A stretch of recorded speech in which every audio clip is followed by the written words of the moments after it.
Hello, hello. Happy Monday, everyone. Welcome back to the Scotch Whisky Society of America here on YouTube. It's a special week ahead of us. We have a lot of exciting things planned. And, I think there's nothing better than a Monday morning spirits tasting. Of course, if you're watching live, we're at noon Eastern time. I guess it's an acceptable hour to taste something. But I'm here in the Midwest where it is, in fact, morning, and really an exciting morning. Couldn't think of a better way to kick off a week, rather, with a special guest and tasting of a spirit that I have to admit has become really a standout in my own whiskey shelf. If you know me, of course, and like many society members, whiskey tends to be my go-to spirit and really has been for as long as I can remember. But here at the Society, we've really been exploring beyond just whiskey and trying to uncover the wide world of spirits as it relates to just spirits from France, others from Scotland, such as gin, rums from the Caribbean. I think society members around the world have been opening their eyes and palates to the wider world of single cask spirits. And today I am really, really excited because we're going to dive into what I think is largely known as the best kept secret in the spirits world, which is Armagnac. So instead of me just talking to you about Armagnac and my own love, which I think would be kind of awkward after about an hour or so, I brought on a very special guest, and it's May Matta-Aliah. Tuning in, May. Let me pull you up right here. May, first of all, welcome. Thank May you. is the most expert, and forgive me if I'm overspeaking here, the most expert source of Armagnac, probably in the U.S. That is your role, correct? I guess so, yeah. That's very big of a spot. But so, May, first of all, welcome. Thank Some you. members who are watching, if you're in New York, you may recognize May. May was here. What was it? We were talking about this earlier. It was about a year ago. Yeah. About a year ago at the Brandy Library, back in the day when we could actually do things in person. Back in the day, yeah. How are you in a room together? Have you been stuck indoors for a while now, I take it? Yeah, pretty much. I mean, we sheltered in place since March. We did take a 2-week vacation last week. For the 4th of July, we were gone for 2 weeks. Got some beach time, which was really nice and needed. And now we're back. So. Yeah, it's been interesting. Well, we appreciate you having me. So May, as we mentioned, at the Brandy Library in New York last year, May, we hosted a special Armagnac tasting event for society members in New York. May came out and really just, I think you're just being in the wealth of knowledge as it relates to Armagnac, shared so much in terms of what you have. And I think a lot of society members left that tasting really just feeling, wow, this is an incredible spirit. Cool. You really know right, and I think what we're seeing now, and May and I were talking about this earlier, is just this growing enthusiasm amongst maybe not just society members, but whiskey appreciators in general are turning their attention to it. I think a spirit that maybe a few years ago most of us had never even heard of. To be fair, I mean, just from the whiskey, Yeah, for sure. I mean, I've noticed it. Should I tell you a little bit of my background of how I started to work with Armagnac? Okay. So I always say full disclosure because you're all whiskey experts and I am really not. Because I came to Armagnac through a wine background and I'm still primarily focused in wine.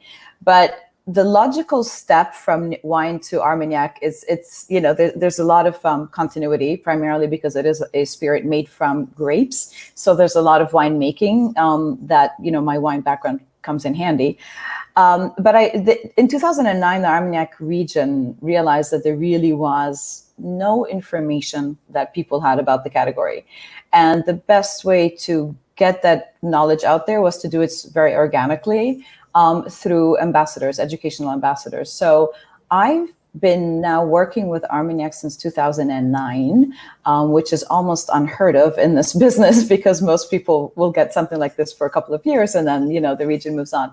So, and when I started working with the BNIA, which is the Interprofessional Bureau that markets and controls the quality of Armagnac, I really was a complete spirits novice. And I still say, I really am more of an Armagnac expert, not a spirits expert. But I worked with them, since 2009. I've been visiting the region now I didn't go this year. I did go in the summer, actually, end of the summer, because I had a very special thing happen, which is I was indoctrinated as a musketeer, which is wonderful because I became a member of a very lovely society of Armagnac musketeers that are worldwide. And that's usually an honor that's bestowed upon people who've been helpful in really promoting the category. So since 2009, I've been here working with the Armagnac Bureau through a group of houses that have been supporting my efforts. And primarily I do education. So I've been extolling the virtues of Armagnac for a little over 10 years now. And, I feel that I've seen a tremendous growth, and it's been really fulfilling to see that. I want to give myself some credit for it, but I think I was just perhaps lucky because a lot of what people are looking for today in terms of artisanal, authentic, handcrafted, and all of those things is so intrinsic to the Armagnac category. I would say they don't really have to try very hard. They really are that whole, they have the full package when it comes to what makes Armagnac special and timely, and sort of brings forth a lot of what people really want today. And so I think it was just sort of all these beautiful synergies. And then organizations such as yourself, they've always had all these whiskey lovers who are saying, okay, this is great, but what else is out there? And Armagnac is getting on a lot of these radars. So, I think that it's just been this beautiful kind of synergies of all of these different influences coming together. But we've seen a fair amount of increase in interest, but still, when you're talking about Armagnac, we're talking about a very, very, very niche category. So, I think when I talk about a big brand in Armagnac, a mid-sized house in Armagnac makes about 40,000 bottles a year. You've got a lot of producers that are making a couple hundred bottles. And so... Small as it gets. It's very, very small. It's really niche. So, and we can kind of dive into that a little bit, just about how the structure of the industry is. But I think it's never going to be, cognac. It's never going to change because of the nature of how that industry is structured. Yeah. But to me, that's what makes it really interesting. And I think for a lot of people who are falling in love with it, that's part of what they're falling in love with. It feels like a treasure hunt. There's so much diversity. And it really still feels like a well-kept secret. Yeah, and and for that purpose, and let's get in with that. Let's kind of get into sort of what is it and really the history. But I think before I'll just to comment on that, I do hear people often refer to it as the best kept secret in spirits, and so but as someone who really appreciates the spirit and loves it so much. Not any less than whiskey, to be frank. But as that, I'm hesitant to sometimes make that the title as on this YouTube video because I don't want people to know it. You want everybody to know it, and of course, it's how I feel about whiskey.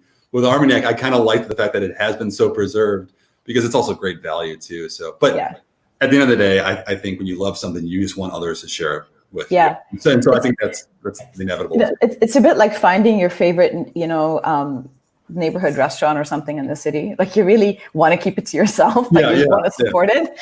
So I think that's kind of been our challenge also, just in how I communicate about Armagnac, because I think it is a lot of what makes it very interesting to people, that it does feel like you're still discovering something new. But so it's a bit of a fine balance because I think that's a lot of the interest in it is because of that, but there's also a reality that people need to know about it to have any interest in it or to buy it or to find it. So, but let's kind of talk a little bit about what it actually, what is Armagnac, to take a step back. So what is Armagnac? Very simply put, it is a brandy. And brandy is a category. So in the case of, and specifically it's a grape brandy, right? So it's a brandy that is made from white grapes, always white grapes. You go through the process of just, grape growing, wine making. And so that's why I say for me, that was sort of a very easy transition because that part I've got, right? Like I know everything about, wine making and being a viticultural and what that takes. But so you're growing primarily 4 different grape varieties. And, very often when I'm doing these types of presentations, one of the biggest points of question is, how is it different from other spirits? But then specifically, how is it different from cognac? So that we can start by saying right there, they're both brandies, but they're made in different regions. And so in France, when you're making wines or spirits, and actually it's true for other products as well, they're named after the region in which they're produced. And Armagnac is there's a town called Armagnac, but it's the historic region. It's called Gascony. So it's in the southwestern part of France. So Armagnac is a brandy that is specifically made in that region in France. There is a delimited zone where you may produce it. It has 3 individual subzones, which you will see the name on a label. So for example, when you see the term Bas Armagnac, so BAS Armagnac, that refers to one of 3 subzones in that area, and there are 2 others. So it is a brandy by category, but it is produced in a specific part of France, which is in the southwestern part, in the historic Gascony region.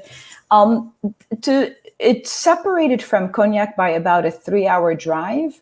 If you sort of use Bordeaux, which sits pretty much on the Atlantic as a midpoint, you would drive an hour and a half north to cognac, and you would drive an hour and a half south and inland to Armagnac.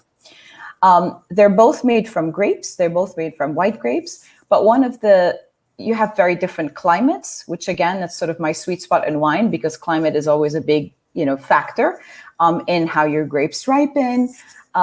Armagnac is a little bit warmer, so your grapes will ripen a little bit more than they do in cognac. You're more inland. But the other thing that really differentiates it from cognac is the fact that they still work with 4 different grape varieties quite widely, whereas cognac is very reliant on one grape, which is called Uni Blanc. Italy, it's called Trebbiano, and it's a grape variety that became very popular in the late 1800s because lends itself really well to distillation because it grows very plentifully and easily. So, and when you're distilling, you're concentrating your volume tremendously. So Uni Blanc became sort of the grape extraordinaire for distillation. It gives you lots of bunches of big berries, lots of juice, basically. In the Armagnac region, they still use it, but it's supplemented by 3 other grape varieties that all bring very individual aromatics and structural components to the blend. So a big part of what you find if you were to taste, I don't know, let's say, 5 cognacs versus 5 Armagnacs, you're going to find a lot more diversity in the flavor and aromatic profile in Armagnac, very much based on the choice of grapes that they make. So that's one big sort of point of difference between the 2 regions. Legally, 10 grapes are permitted. In reality, these 4 grapes form 99% of what they use. So the others are they're historical but so within that, you've got Uni Blanc, which they still use a lot in the Armagnac region. Again, for the same reason, it's a solid performer. It gives you, reliable yields, big bunches. It's hardy, it's prolific, but it's not particularly aromatic. So then it's supplemented by other grape varieties. One of them is called Baco Blanc. And Baco is what they lovingly call sort of the rugby player. This is a very big rugby region. So they call it the rugby player of grapes because it really ages in a very interesting way. It's not particularly aromatic and pretty, but it's a very powerful grape. It ages really, really beautifully, and it gets these very kind of woodsy notes and like dried fig and plum notes, and almost like a kind of like a resinous note to it. So usually it's a grape variety that's really valued for its ageability. Oftentimes you will find it blended with Uni Blanc. So those 2 grape varieties, one kind of gives a little bit more freshness. The Baco brings more depth. Together, they really form a very interesting, kind of a complex, they play off each other in a very nice way. Then you have 2 other grape varieties that are commonly used in the area, but they're more aromatic. There's a lot less of them. One is called Folle Blanche, which is the mad white, and the other one is called Colombar. And they're both a lot more aromatic. So you tend to find more of them in the younger blends because they want to kind of bring this freshness of the aromatics. But you'll find some houses that always use Uni Blanc. You'll find some houses that always use Folle Blanche, some that just do 100% Baco, some that use all 4. So again, coming from wine, if you know that if you drink a Bordeaux versus a Burgundy, they're going to taste very different. because the climate is different and the grapes are different, right? So that's again where some of the really interesting kind of complexity comes into play in Armagnac, is this kind of range of grapes. Yeah, the diversity of flavor. I mean, first of all, it's funny because with Scotch whiskey, and obviously, Scotch whiskey is the core of the society, of course, but yeah, we've sort of diverged into others as well. But with Scotch whiskey, it's funny because legally in Scotland, it has to be made by 100% malted barley, so the same source of grain, but the diversity of flavor, in our case, well, I keep saying ours, but we're all of it too, because we're embracing it as well. But in the case of the Scotch whiskey, it's really the diversity comes from the oak. It's so much. But then I guess in the U.S. with bourbon and American whiskeys that can play with the mash bill, use different types of grain, but the same type of oak, you get some diversity there. With Armagnac, is it? I guess talk briefly about the casks. Is the the same, or is there any variance there as well? Yeah. So I'm just going to take one small. Actually, we'll talk about the ass, and then you can deviate it. No, I'll be good.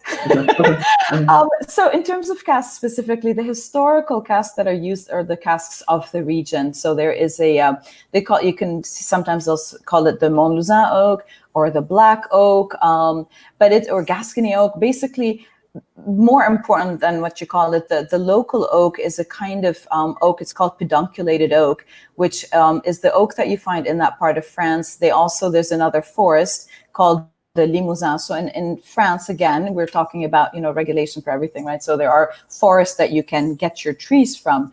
The pedunculated oak, the value of it is it tends to be a little bit of a looser grained oak, which means that and we'll talk a little bit about, Armagnac's distillation, but because of the way that it's distilled, you tend to come off the still with a lot of congeners and, just flavor compounds that need a lot of oxygen to start to oxidize and mellow out. And so the value, what you really want is kind of this more porous wood. So, and also it's close by. It's easy to get because back in the day, that's what you wanted was proximity and ease. So typical oak that is used is called this Montlezun or Gascony oak. It is made from this pedunculated oak trees, which are kind of a looser grained oak. They tend to give you a little bit more tannin, definitely more oxygenation and oxygen ingress as the Armagnac ages in cask. There are other oak forests that are used today. I would say one of the trends that we're seeing in this area is that they're starting to experiment more with other oak. Armagnac producers, a lot of what's happening today, we're sort of onto these younger generations.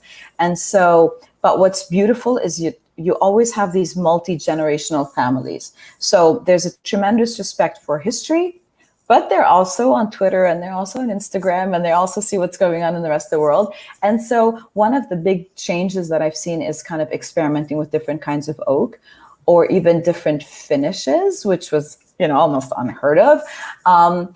The oak has to be French. That is by regulation. You cannot use American oak. It has to be French oak. But the provenance of that oak is not mandated. So you can use other forest oaks. So there are other forests that are called like Allier and Vosges. Those are forests that are a little bit further north. It's a slower growing oak, which tends to be a tighter grained oak. It tends to give you less oxygen, but it maintains more of the fruity profiles. So again, one of the big themes is in Armagnac is diversity. That's another aspect of that diversity, your choice of oak. Typically, they're using barrels that are about 400, 500, 600 liter, generally 400 liter barrels. But again, I'm starting to see some of them experimenting with smaller oak barrels, some with bigger oak barrels. But traditionally, it's a 400 liter cask that they use. They will, when the spirit comes off the still very early on, typically it will go into a new cask.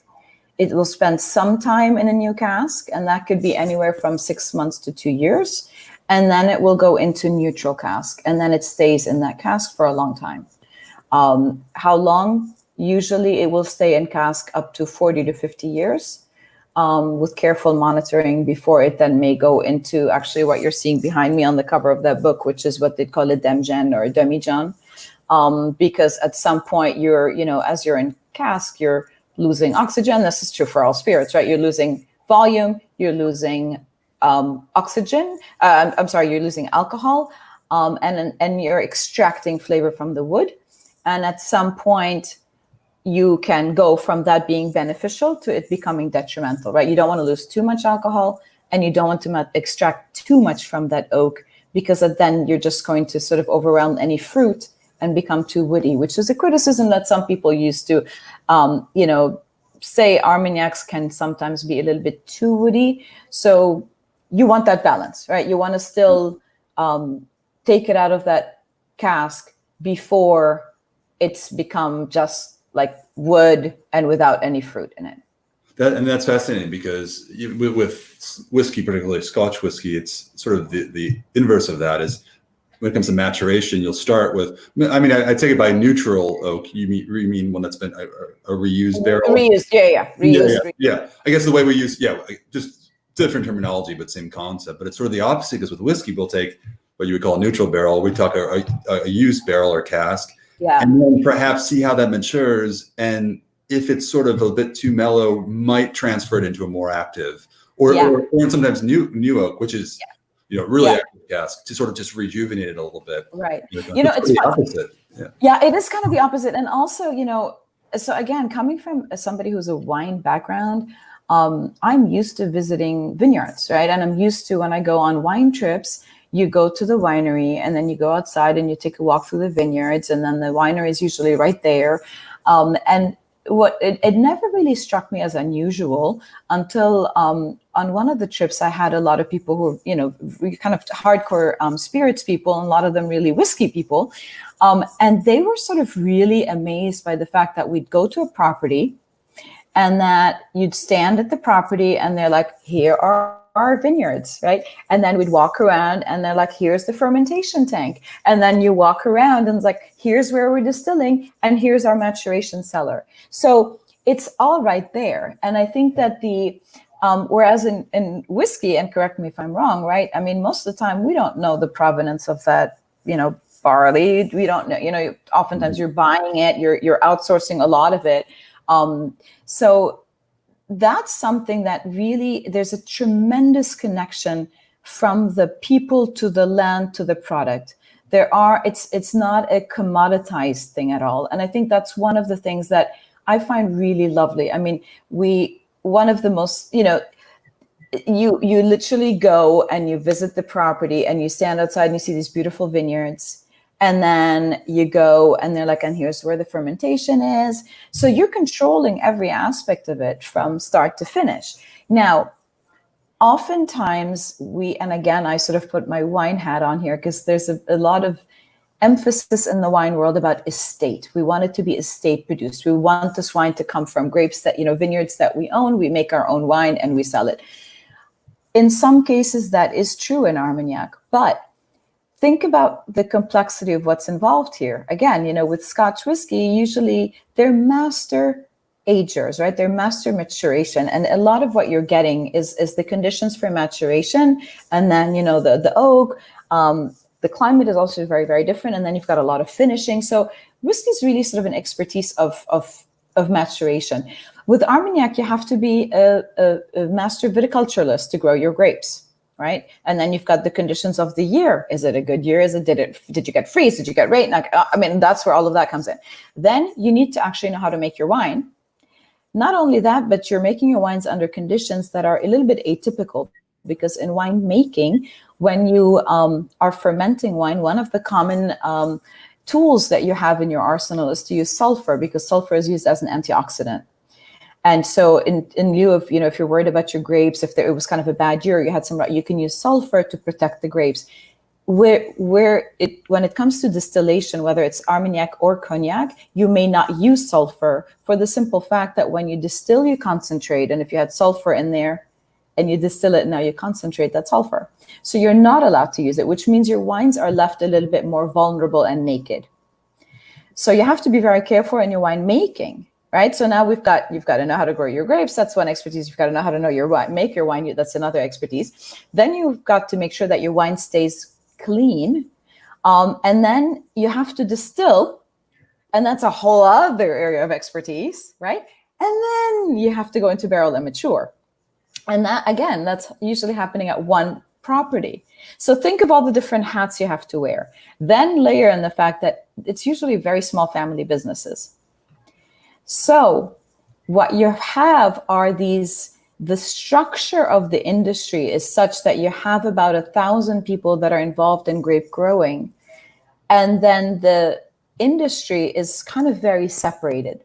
So you have some houses that do everything themselves, and those are going to be the bigger houses. Somebody like Chateau de Lebade, for example, which is one of the properties I work with, they're a bigger Armagnac house, right? They have their own vineyards, they make their own wine, they have their own still, they have their own cellars, they have 7 cellars on the property. The family spends their summers there. They can do all that because they're a bigger house. But the reality is a lot of these smaller growers cannot do it all. So what do? They grow their grapes, usually in what's very common there is called a polycultural farm. So they'll have grapes, they'll also have corn, maybe they'll have some wheat, they might have some geese, they might have some cows, or, so that's very, very typical. You'll make your wine, and then usually, let's say you want to harvest your grapes, you and your neighbors all agree on a date, and you rent a machine harvester. And you'll say, okay, it's going to come to my farm on Monday. It's going to take him a couple hours. Maybe Monday afternoon, it's going to go to my neighbor's farm. So you sort of it's a communal thing. And then it's really, so different, yeah. It's completely different, right? And then when you want to distill, a lot of them don't have their own still. So what do? You hire a roving distiller. So 20% of Armagnac today is still distilled by roving distillation, which means you call one of the 5 guys that are licensed in the region, and they have their stills. The stills have to have a license number that's approved to be used as a still in the region. They roll up to your farm. Literally, it's a still that's attached to a tractor today. It used to be attached to a donkey cart. Yeah. They roll up to your domain, and then they'll park it there in the cellar, in a shed or whatever you have. And then they'll distill for about a week or 2 days or 3 days, whatever you made. You'll have a little cellar in the back. We're not talking fancy, right? I mean, sometimes it could just be like a kind of almost falling apart shed. They'll distill whatever they get, 3, 4 barrels, 5 barrels, goes into the barrel, stays in the cellar, and stays in that cellar. A lot of them will hold on to that Armagnac from that year. So let's say, in 2000, they got what they got. They put it in a barrel, and they hold on to it. And then either they have a leak in the roof, or they have a medical emergency, they need some money, they sell it. And they sell it to one of the brokers in the area, or they sell it to one of the houses that deals with these producers. So then you have an example like Darros farming, one of the other really wonderful Armagnacs. They don't own a single vineyard. All they do is they work with 35 different producers in the region, and they get their Armagnacs from them. So, for example, with Darros, you will always see the name Darros, which is kind of the brand, but then you'll see the name of the property where they got it from. And then they always have a little necker that tells you, this was from so-and-so's property. The sand was this that was distilled on this day by so-and-so. They tell you the name of the distiller, the distillation strength, and so it's full traceability.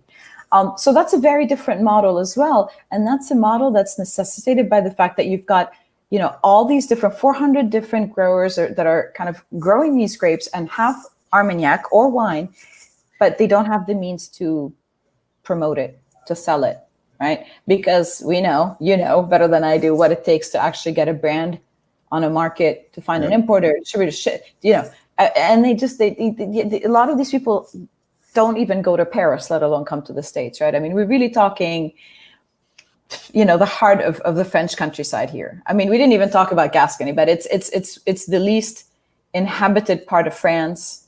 You've got way more ducks and geese, foie gras than you have human beings.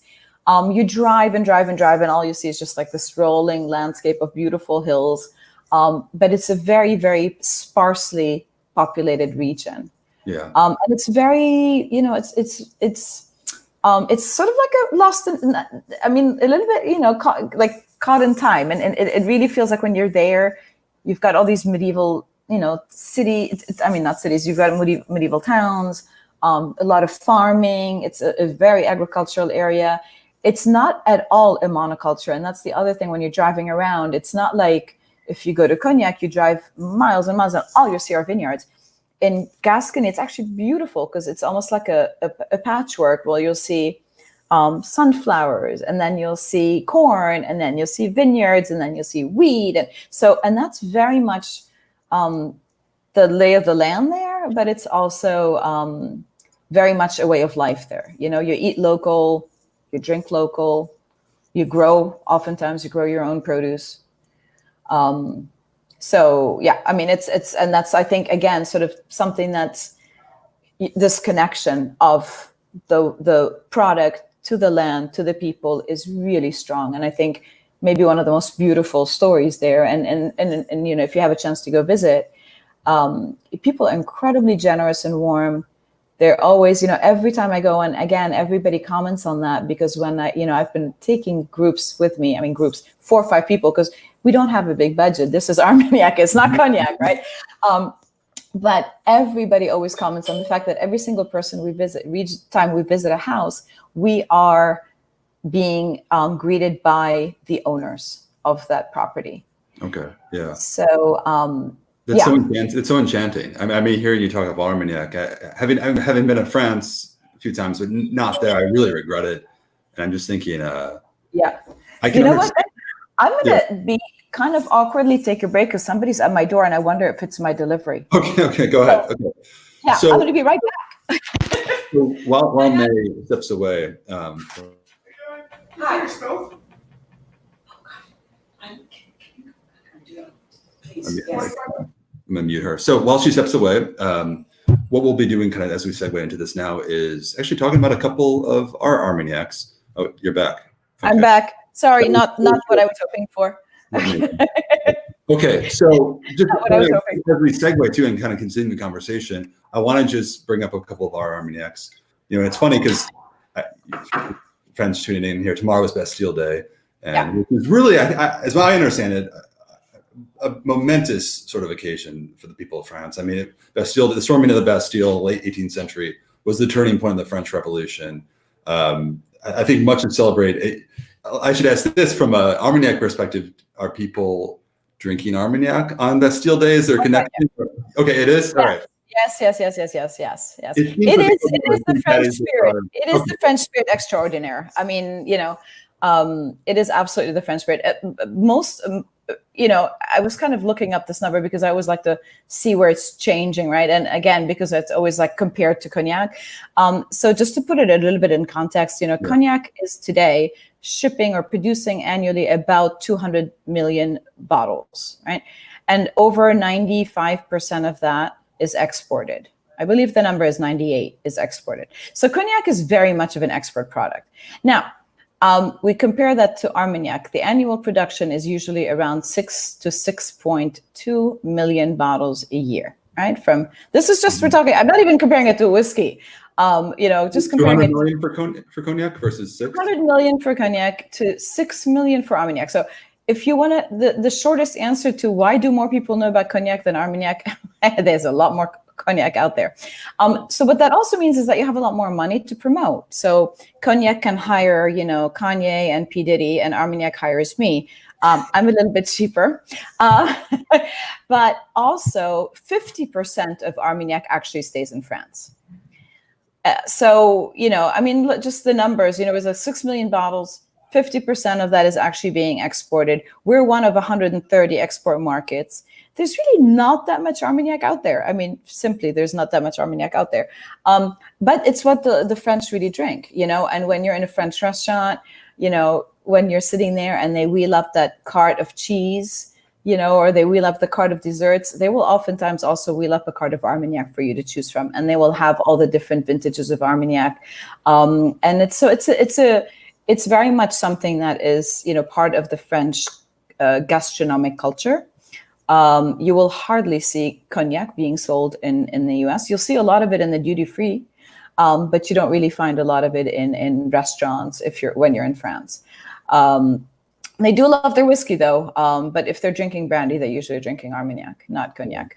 And you know, and so it is sort of this very it is very French. It's something that the French really, you know, which is why we say it's France's best kept secret. Because yeah, a lot of it actually stays there, and it's what the French drink.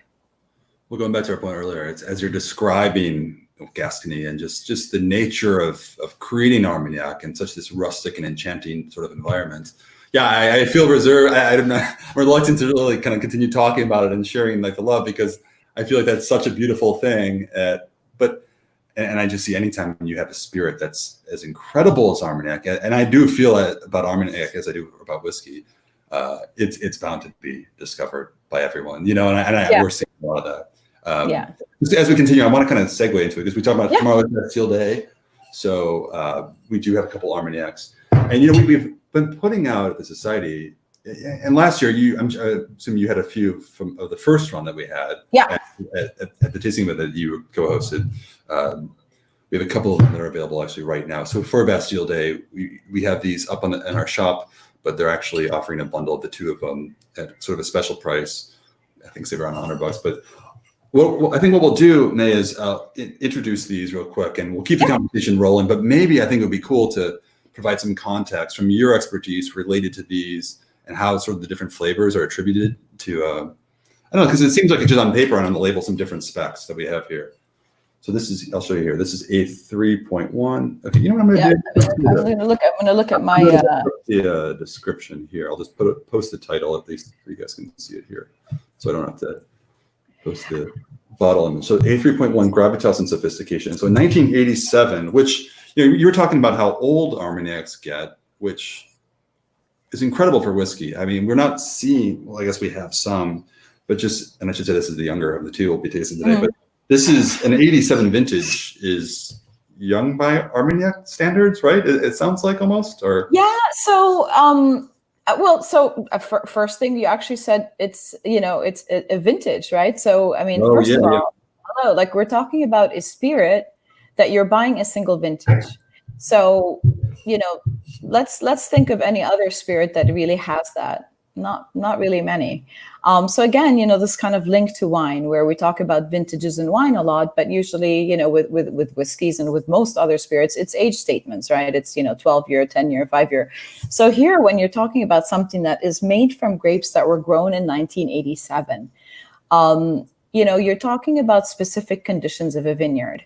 You're talking about what those climatic vintage, you know, conditions were, what the weather was like, so on and so forth. And so in terms of, you know, most of these small growers that I was describing, which again are sort of the backbone of what you find in the region, they will make Armagnac every year, and they will hold on to a barrel or two every year. This is very much how the category started.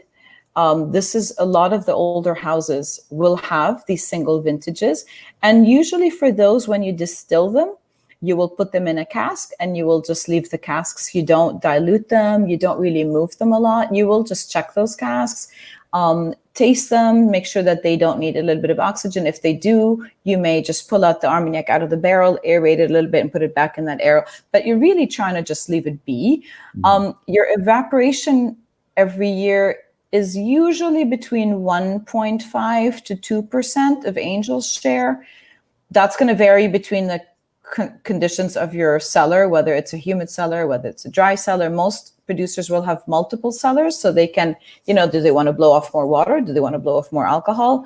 But you know, they'll go into cellars. But then for the single vintages, they really kind of leave them be. And so you can find these, you know, single vintages. So to answer your question, it's not a very young vintage. On the other hand, you can buy vintages from the 50s and the 40s and the 30s still. So, you know, it's you will find vintages from the 80s. Legally speaking, just this is again from regulation standpoint, you cannot release a vintage that is younger than 10 years old. So it has to be a minimum of 10 years old. So today, you know, you're starting to see, you know, what are we now, 2020? So you could have anything from 2009. Typically, what a lot of the way that they're released onto the market, and this is not what you guys are doing because you're in a very special place where you're really kind of picking very select profiles. But typically, if you walked into a store, what you'll find is most producers tend to release their vintages because in a way that most consumers buy them. How do most consumers buy vintage Armagnac today? They buy them to celebrate an anniversary. 50th wedding anniversary, you buy a bottle of Armagnac. And so generally, if it's the year 2019, you'll find a lot of the nines being released, 2009, 99, 89.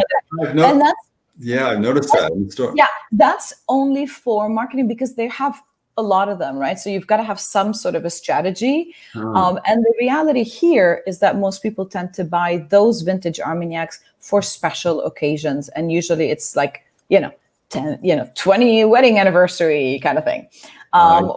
So that's kind of how the marketing is happening. But the reality is producers, they are making a single vintage every year. Some years they'll be more prolific than others.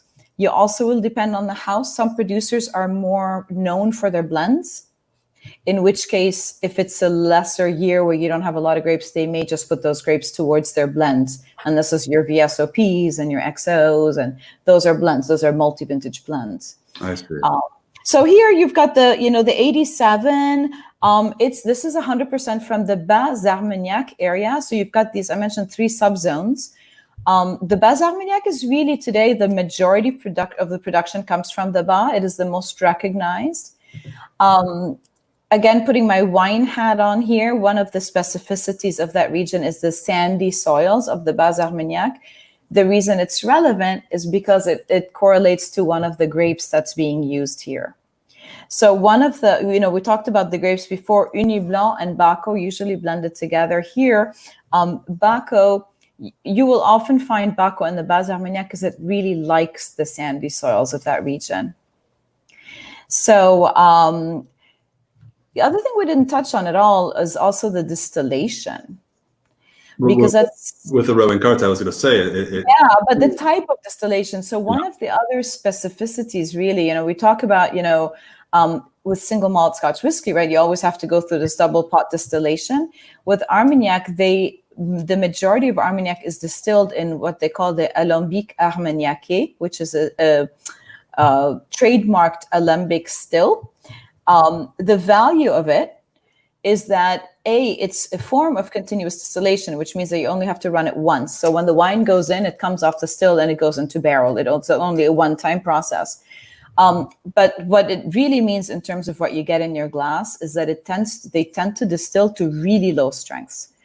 So with whiskey, what's the typical, like when you come off a still, what are you usually coming up? It depends on still, but you can hit up to like 70%, 72%. Right. So exactly. So still, but yeah. So with Armagnac, again, depending on the still, but usually you are coming off the still somewhere between 54 to 58 on a high that would 60. And with distillation, the higher strength distillation, the more you're rectifying or kind of stripping away flavor. So with Armagnac, you're distilling to a very low proof, which means that you're retaining a lot of flavor, which is also why they will always be more weighty, richer, more flavorful. It's also why I think people kind of would use this rustic term, which I sometimes bristle at a little bit, because to me, rusticity is not necessarily elegant. I like to think of them more sort of as rich, round, intensely flavorful, idiosyncratic, but there's a beauty to them, and there's a tremendous elegance, actually, especially when they age. So, unfortunately, I'm tasting through, my imagination, not so much by what's in my glass right now, because I didn't get the. It's amazing. I mean, I just think, as a starting point here, from a spirit standpoint, one of the most complex, and this sounds kind of cliche, but the complexity is my very first impression, is that it's you get that in a whiskey, but not to the degree in which, and I thought about this over the years. Perhaps it's maybe more of the unfamiliarity for me as the sort of with my whiskey background, but really what you have is just this explosive sort of symphony of what I had, you know, I guess again, what I expected was probably as a brandy, you expect something sweeter and fruitier. This is earthy, it's woody, it's really spicy, like Christmas baking spices. Yes. It's almost like a Pedro Jimenez sherry type of sort of rich sweetness, but it's not sweet. It's just such an undertone. Yeah. And that's one of the things that I mean, they do, you know, with age, so you do get all these beautiful complexities. Because first of all, you're starting from fruit, right? So unlike whiskey, you're starting from fruit. So they're more aromatic in and of itself. The base brandy will be more aromatic. And then you've got all the, you know, what aging brings to the table. You've got the aromas that are going to be derived from the wood itself. So that sort of spiciness and that some vanilla and sucrose that you're extracting from the barrel. But then you also have these, what we call the tertiary aromas. And that's what's happening through that aging, right? So we've been aging it since 1987 in cask. So you've got some, you know, the controlled oxidation that's happening, polymerization, and, you know, I mean, just so much complexity that happens. And you've got all these beautiful layers. You go back to it and it just keeps changing and changing. One of the things we really talk about also with Armagnac is the aromas you get in the bottom of the glass. The term for it is fond de verre. So it's that sort of aroma that lingers in the glass once you've finished or drank all the Armagnac. And you should be able to kind of go back to it and still get aromas from the glass itself. So, you know, they call these, you know, Armagnacs like this, they call them Armagnac de méditation, like they're for meditation. It's, you know, you take a sip, you go back to it, it changes, you take another sip, you go back to it. It's a pause, you know, not like the pause we've been having necessarily, but it's meant to be a pause in your day. It's meant to be a time when you just sit down, you know, forget about your worries and just stick your nose in something beautiful and just really enjoy it and see how it changes and how it evolves. You know, when you've had Armagnacs this old and they first go into bottle, and this is something that honestly I never used to think about with spirits until I had kind of a couple of my own, you know, personal experience with it is, you've had spirits that have spent a lot of time in oak, and then you put them in a bottle, they sort of almost like shut down a little bit. And we sort of talk about bottle shock with wine. We don't talk about it with spirits too much. When you first open a bottle, like an older Armagnac, sometimes it's, you know, it's not at its best until you have a little bit of airspace in that bottle, and maybe it's been open for about a week. Because I think, you know, after they've been in an environment where they've been exposed to a lot of oxygen, then you put it in a bottle, it's sort of like, it's a very different environment.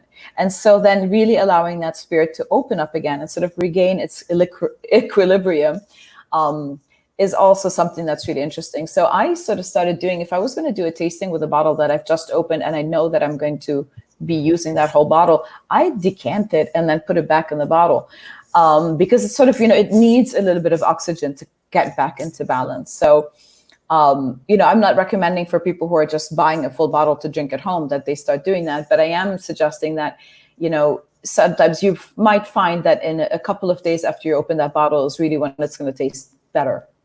Okay, I tend to do same with sort of our Cask Strength whiskeys too. I've had this one open for a few days now. Yeah. I'm having this moment where I'm hearing you, May, and I'm smelling the aromas in this, now that in my office, it's unbelievable. I get really into this stuff. You're having a moment, man. You're having a moment. It's 87, so A3.1 is 1987. So this is at natural cask strength of 49.8%. Gravitas and sophistication.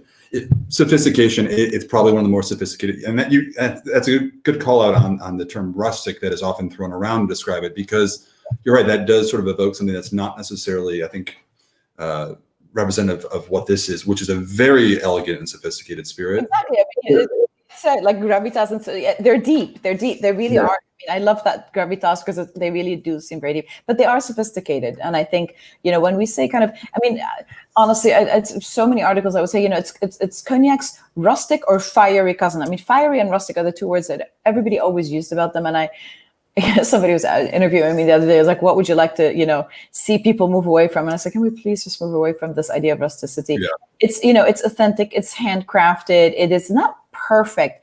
But perfect is boring, right? I mean, you know, I think sometimes it can be a little bit edgy. I like to think of this, sometimes they're a little feisty. You know, they're not necessarily always seamless, but they're they're always very individualistic, and I think and just layered and very, very complex. And then when you have these, the cask strength, I mean, it's going to be, they're single vintages again, it's single cask, single vintage, so unique to get in the world of spirits.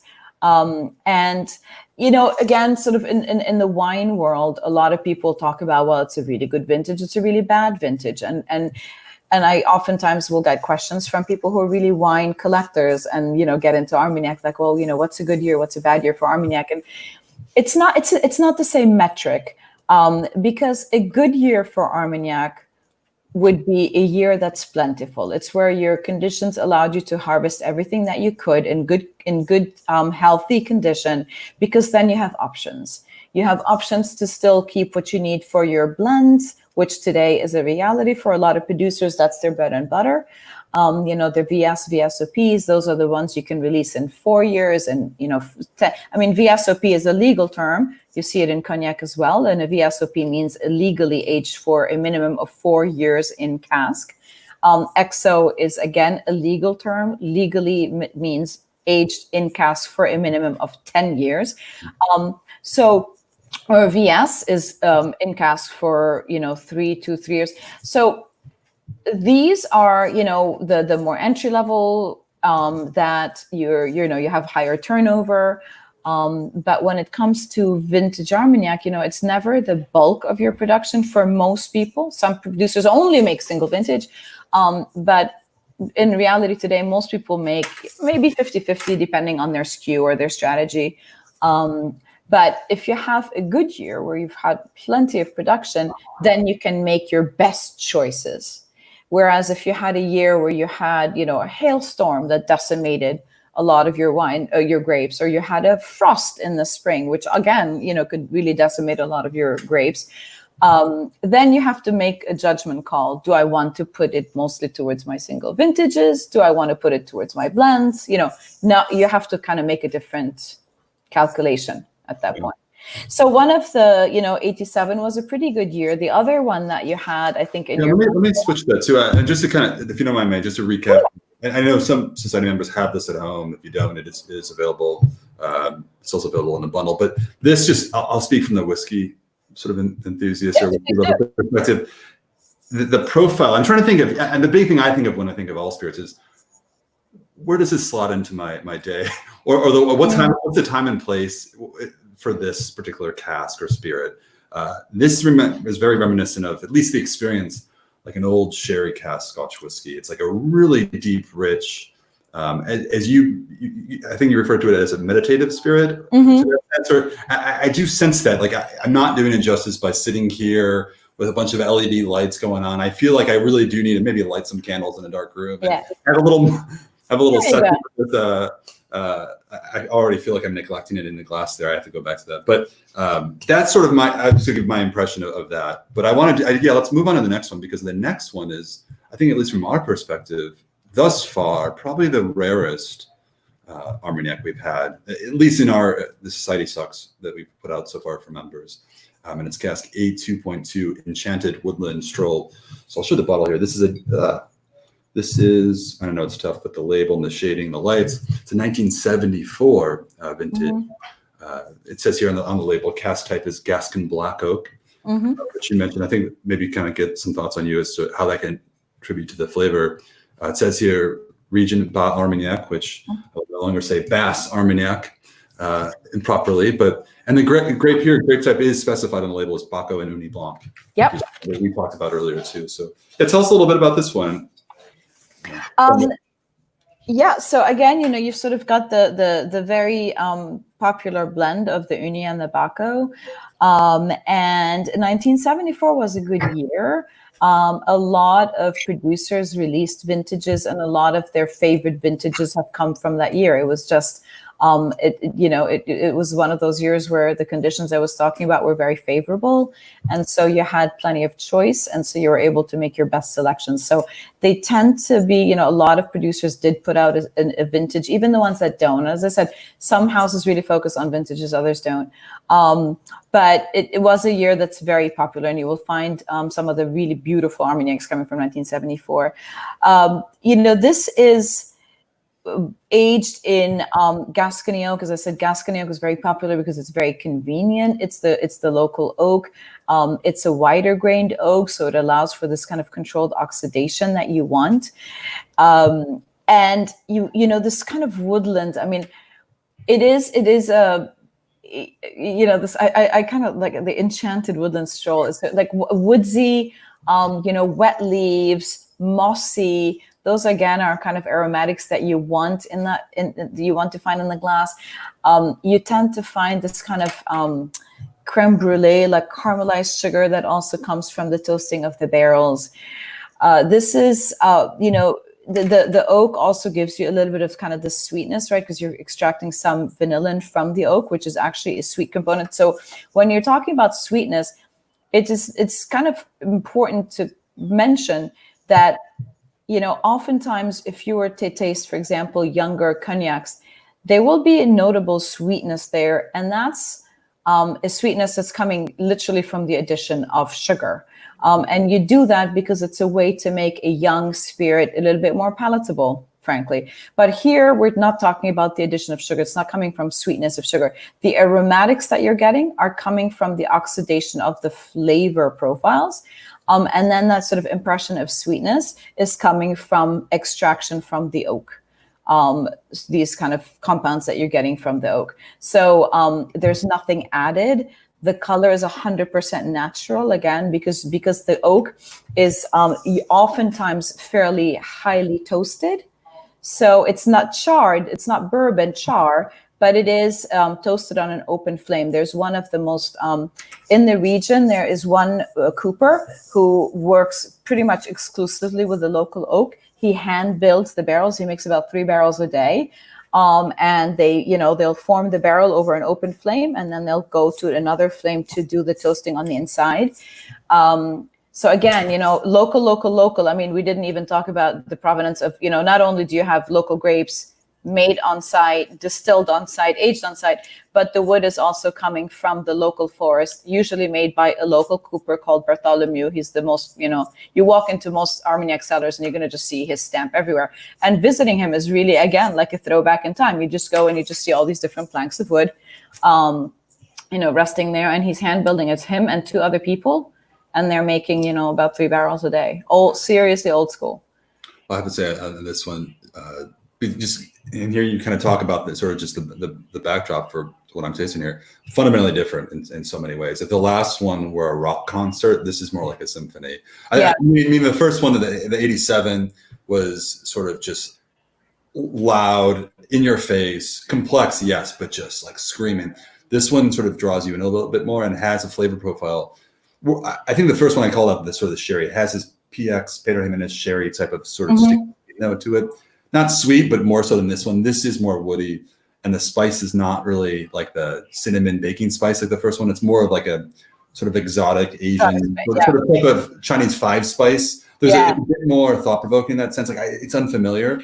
Ginger and nutmeg, to me, I usually sort of go either they go for me into like cinnamon and clove and or ginger and so I think that's it's kind of a differentiation. Oftentimes we'll just say spice, but it's good to sort of say, is it baking spice? Is it more like pungent spices?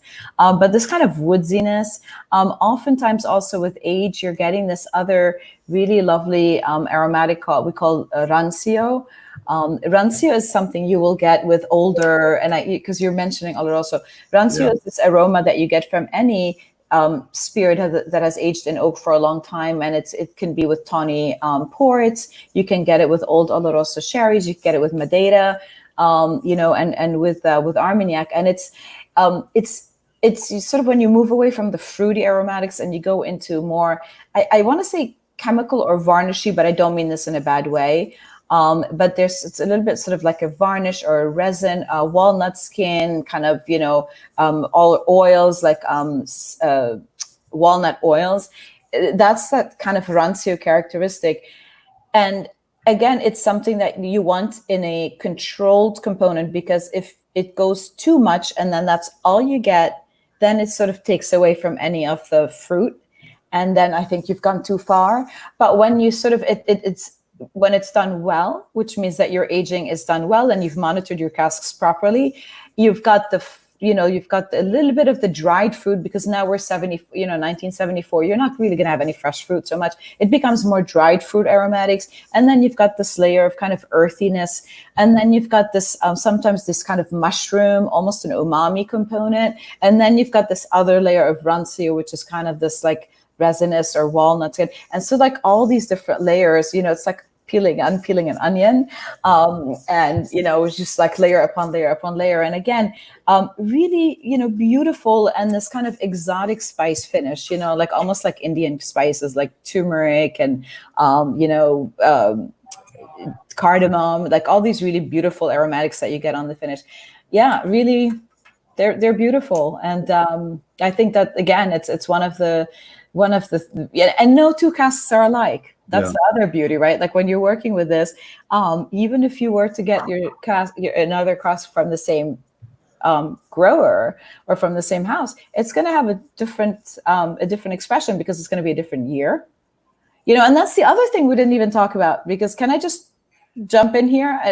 Okay, so 1974. If you're up to me, I would be drinking for the next 3 days straight. So just one more thing, because with vintages, it's kind of important to note. I said this before. With vintages, you can only sell them after they've been aged for 10 years, right? So this 1974 could have been sold in 1984, right? So now, it could still be in cask for another 10 years. So if this same cask or the same vintage from the same house was bottled 5 or 10 years from now, it's going to taste completely different.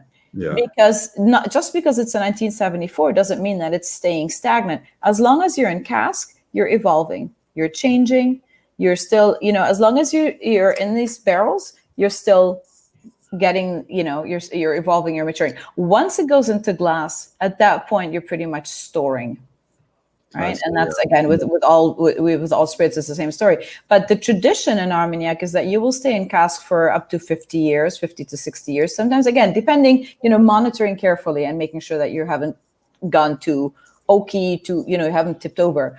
But you will keep them in cask until then. And, when they're younger, you will move them a lot from one barrel to the other, because again, you're trying to kind of get rid of some of this aggressive flavors and flavor compounds. But by the time they're this old, maybe you'll move it out of barrel once every year or 2 years. Yeah. And you'll kind of just like put it in something else and then put it back just to give it some oxygen. Speaking to our single cask, all our spirits, it is in wood. It's through its until bottled. At least the casks are. So this one was 46 years old. So 74 bottled 46 years later, which is wild. We don't see whiskeys like that anymore. But it's wild to be tasting a spirit of that age, just relative to all the whiskey here. But the first one was 33 years old in age. So it's an interesting process how these Armagnac houses actually approach maturation and then to bottling and really all the variances you can get sort of in flavors from that. I gotta say, I was excited about Armagnac before, and now I felt like I was cheating on my love of whiskey, and now it's I'm like, wait, what am I thinking? That's a ridiculous perspective. It is such an incredible spirit, and I have no less enjoyment with really either of these two than the finest whiskeys I've ever had. It's really remarkable, and so it's also remarkable. Going back to the point, I'm just thinking, wow, the fact that the whole world does not yet know about this, and I feel like there's a ticking time bomb. It's a matter of time, because for a spirit this good, it's going to be discovered by everyone, Yeah. Well, you know what? I mean, I feel like your organization is a real indication of that, because, how long have you been just working with whiskey, and then you've recently introduced Armagnac and started to expand. So I think, a lot of, as I've been working with the region now for a bunch of years, every year I have a different strategy. And so at the beginning, I was really focusing on just trying to get into retailers, get on the shelf, get into restaurants, get into bars, get behind the bar, get the bartenders to use it. And then I, started to work a little bit more with just with groups like yours, because, people love whiskey, and it's not to take anything from whiskey or cognac or any other. They're, rum. I mean, every category is, makes beautiful products. But I think that there's, you're already, as I say, 75 to 80% there if you love spirits and you like brown spirits, right? Like, yeah. And I think, you can just add to that love and just, kind of open your eyes to different things.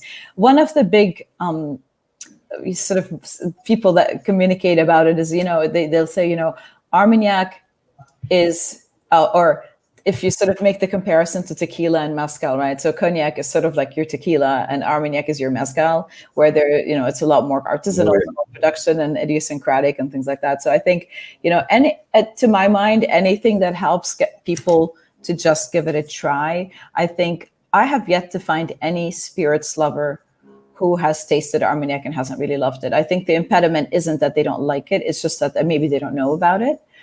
It wasn't on the radar. Yeah. But once it is on the radar, I think, everybody can find room on their shelf for a couple of bottles of Armagnac. And I really, I love the fact that you have the different vintages, because it's really fun to get a collection of vintages. It's nice to have, to do flight tastings. Maybe next time you could expand and get somebody from one of the other subzones, like from the Ténérez, which we didn't really talk about the subzones, but the Ténérez also has a very different style. So, for your membership, it'll be fun to maybe have something from there as well, because then they can do, more comparative tastings, especially when you're talking about a category that's still new for most people. I love tasting. I always tell my students, it's like taste by comparison. It always gives you somewhere to like, oh, this is more fruity than this. This is more, it sort of gives you something to gauge against. So, yeah. But this is fantastic. And I got to tell you, the only reason we don't have more right now in our shop is because everyone's going for it. We've had a couple of, these are really some sort of special ones with older vintages, but others we put out there, and the interest has just been blowing up. And more, we release them, our members are going for it, and I think really taking a keen interest in it. And yeah, well, that makes me happy. I guess maybe that's you're doing your job, we're doing our job, but I think overall, as I keep going back to the sort of environment you described of Gascony and just the world of Armagnac at the source. It's such a beautiful story, and it's real. Just the whole picture that you've painted is fascinating. And I think when you have that combined with something at the end of the day that is just mind-blowing in flavor and taste. I just, what more do you want, Right. Oh yeah, we can spin stories as much as we want, right? But if the proof is in the pudding, if it's not in the glass, nobody's going to come back. But I think that's one of the things for me. The first time I went there, I just was blown away. And I will say, full disclosure, I'm not even French. I'm from Lebanon. So I've got, my grandfather's hat is not like hanging to a Gascony tree. And I went there and I just really fell in love with the place. I fell in love with the people. I fell in love with the product. And I think anybody who really wants to go and experience something special, you will be welcomed into producers' homes. You will meet with the families who are making the stuff. You will meet with the sons. You will meet with the daughters. It's remarkable. And again, as I said before, every time we've gone and I've brought people there, that's probably the one thing that really strikes them. That when I say, oh, we're going to visit so and so, like Delors, and then we go and we meet Jérôme Delors. We go to the Castarède and we meet Florence Castarède. You go to Dartigalanc and you meet Françoise Dartigalanc. And they're the ones that are actually hosting you. And they're fifth generation, sixth generation, and it's their family, it's really special. It's a very, very, very special thing. So I'm, at the end of the day, I feel just deeply grateful and honored that they've trusted me with their message, because and I just try to do right by them every day. But one day I'd like to have my own Armagnac. Okay, maybe, and then look, I'll rush to be in line to be the first one there. But I have to say, just hearing from you, it is great. I think you're a fantastic representative of the spirit as a whole, here, and very grateful for that. I feel like this, not that I lost interest ever in Armagnac, but just such like a renewed sense of renewed interest in really going out there and exploring even more, sort of pushing my knowledge for it. So for everybody watching, thank you first of all for tuning in. Well, May, first of all, thank you for being here and taking the time. Thanks for everybody who tuned in, during this live stream. I apologize if we didn't get to address all the comments. There was just, with May here, we had so much information to cover. I want to make sure we get as much to you as possible. And so I thank you for being here as well. If you have any follow-up questions, I would just say, go ahead and drop them in a comment below on YouTube. As for the 2 Armagnacs we tasted today, again, they are available at smwsa.com in our shop. We're doing a special bundle in celebration of Bastille Day tomorrow. You'll see that in the shop as well. And again, if you're looking to get into Armagnac, I can't think of a better place to start. Of course, a little biased in saying that, but I've just been blown away by these 2. And again, not even my first time tasting them. I think hearing you talk about it too is just really made me fall in love with these. And so I think you guys, you probably find that experience to be the same for you. It's not just me. So thank you all. And May, have a wonderful Bastille Day. I'm assuming you'll be participating in the celebration in some capacity. I'll be drinking some Armagnac. Armagnac cocktails. Armagnac cocktails, okay. Yeah. In our next episode, we'll once you guys all get a bottle and we'll kind of take some time with it, we'll come back with Armagnac cocktails. I'm down with that. Yeah. So, all right. Good. Thank you all. Thank you, May. Thank you. Cheers, guys. Have a good day.